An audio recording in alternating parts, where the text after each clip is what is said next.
A couple weeks ago, the world celebrated the 40th anniversary of the Apple Lisa, a revolutionary computer that first came out in 1983. Today we'll talk about the Lisa and its influence on the development of personal computers.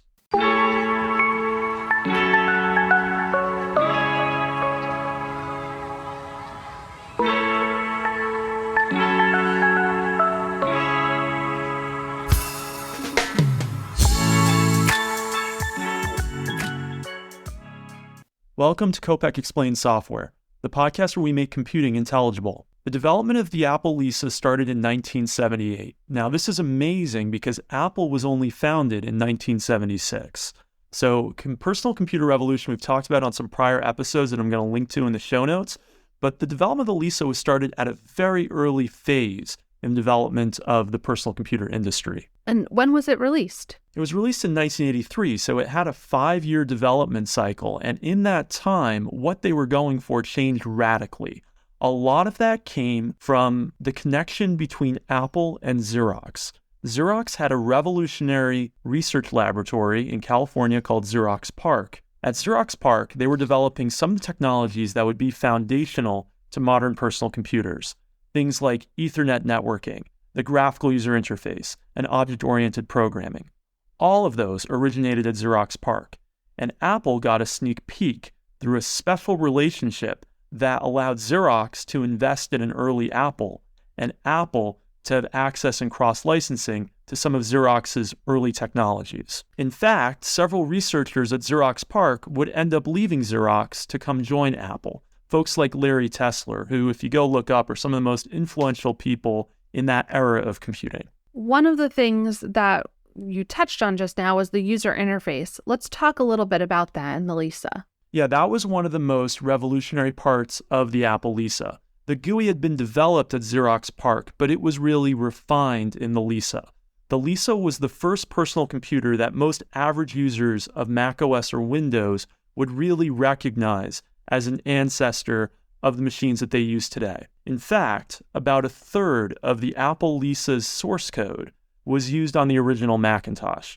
Now, for some context, and we're going to talk more about the Macintosh a little bit later, the Lisa comes out in 1983 and the Macintosh comes out in 1984. And many of the same people worked on both the Lisa and the Macintosh. So the two are closely related. And who was the target audience of the Lisa? The Lisa was really aimed at business users as kind of an appliance for the office. It came with several built-in office applications. Again, things we'd be familiar with today, things like a spreadsheet and a word processor. It was priced, though, at just below $10,000. With inflation, that's almost $30,000 today. That's a lot of money, even for early personal computers. In fact, most early personal computers were priced between $1,000 and $3,000. So the Apple Lisa was in a whole other ballpark and was aimed for a totally different clientele. But it was the first computer to be priced under $10,000 that had a graphical user interface. Those earlier computers at Xerox, like the Xerox Star, were much more expensive, and many fewer of them sold than even the Lisa, which we'll talk about in a few minutes, was really not a commercial success. So the Lisa was really inspired by, it got influenced by Xerox PARC. What were some of the innovations that the Lisa had? Yeah, one thing that I've heard about this era is that they saw three big things at Xerox PARC, right? They saw networking, they saw the graphical user interface, they saw the mouse, which kind of goes together with graphical user interface, and had been invented quite a bit before that. And we've talked about that on prior episodes, and I'll link to some of those user interface evolution episodes in the show notes. But they saw the mouse with the graphical user interface, they saw networking, they saw object-oriented programming, and really the big one that they took away, Apple, from that experience was the graphical user interface. And the Lisa went on and further refined what they developed at Xerox PARC. I said earlier that it would resemble what we're familiar with today. That's because Apple added additional widgets. Not every widget, and a widget is something like a button or a drop-down menu or a scroll bar. Not every widget that we're familiar with in the graphical user interface was present on those original Xerox machines. So it's not like Apple just copied what Xerox had. They re-implemented a graphical user interface from scratch, being inspired by what they saw at Xerox, and added additional refinements, new widgets that really made it complete. How did that compare to the computers that were out at the time, like the Apple II and the IBM PC? Right. Those are really good examples because those were the dominant two machines, at least in the United States, in the era when the Lisa came out. The Apple II was Apple's big success, had come out in 1977, had an 8-bit 6502 microprocessor running at 1 megahertz, and it had, of course, a text-based user interface. It was extremely primitive compared to the Lisa. In fact, just the microprocessor was many times more powerful. The Lisa had at the time, pretty cutting-edge 68,000 microprocessor from Motorola, which was a 32-bit microprocessor, 1632, depending on who you ask. There's some detail there that I don't want to get into. But a much more powerful microprocessor, this incredible graphical user interface, incredible compared to what came before it. And it even had a hard drive built in, which was kind of unheard of in the Apple II series at that time. The IBM PC, 4 years later, as a 16-bit 8088 microprocessor, comes out in 1981, is kind of the standard already by 1983, and IBM and what are soon to be the clones, like those from Commodore, are starting to dominate the industry. But all of those, the Apple II, the IBM PC, and the clones, are all text-based user interfaces. And so there was no mainstream graphical user interface yet when the Lisa came out. And if the Lisa had not come out, we would not have then had the evolution of the IBM PC to go from DOS to Windows, and we wouldn't have, of course, had the Macintosh to come out from Apple. So the Lisa is an important evolutionary step from Xerox and early personal computers kind of coming together to lead to the Macintosh and Windows. Who was Lisa, by the way? Yeah, so there was a lot of speculation about when Lisa came out, where that name came from. And this was also at the same time that there were revelations about Steve Jobs having a daughter out of wedlock. There was national news stories about it. Lisa is a brilliant writer, by the way, who's written a really interesting memoir about her life that I recommend. But it's actually named after her, after Steve Jobs' daughter, Lisa. And they tried to kind of hide that by making Lisa into an acronym, but it came out in Steve Jobs' official authorized biography that it was actually named after his daughter. So the Lisa was this important evolutionary step. It had some real innovations. How did it do for Apple? It didn't do very well. There were 4 reasons, I think, that it was a commercial failure. And a bunch of these were listed in a recent retrospective interview with some of the Lisa's creators held by the Computer History Museum that I'm going to link to in the show notes. One is that it was too expensive. $10,000 when other personal computers were $2,000 was just like a whole other level. Another is it was too slow. That 68,000 microprocessor running at 5 megahertz in it was really being taxed trying to run that graphical user interface.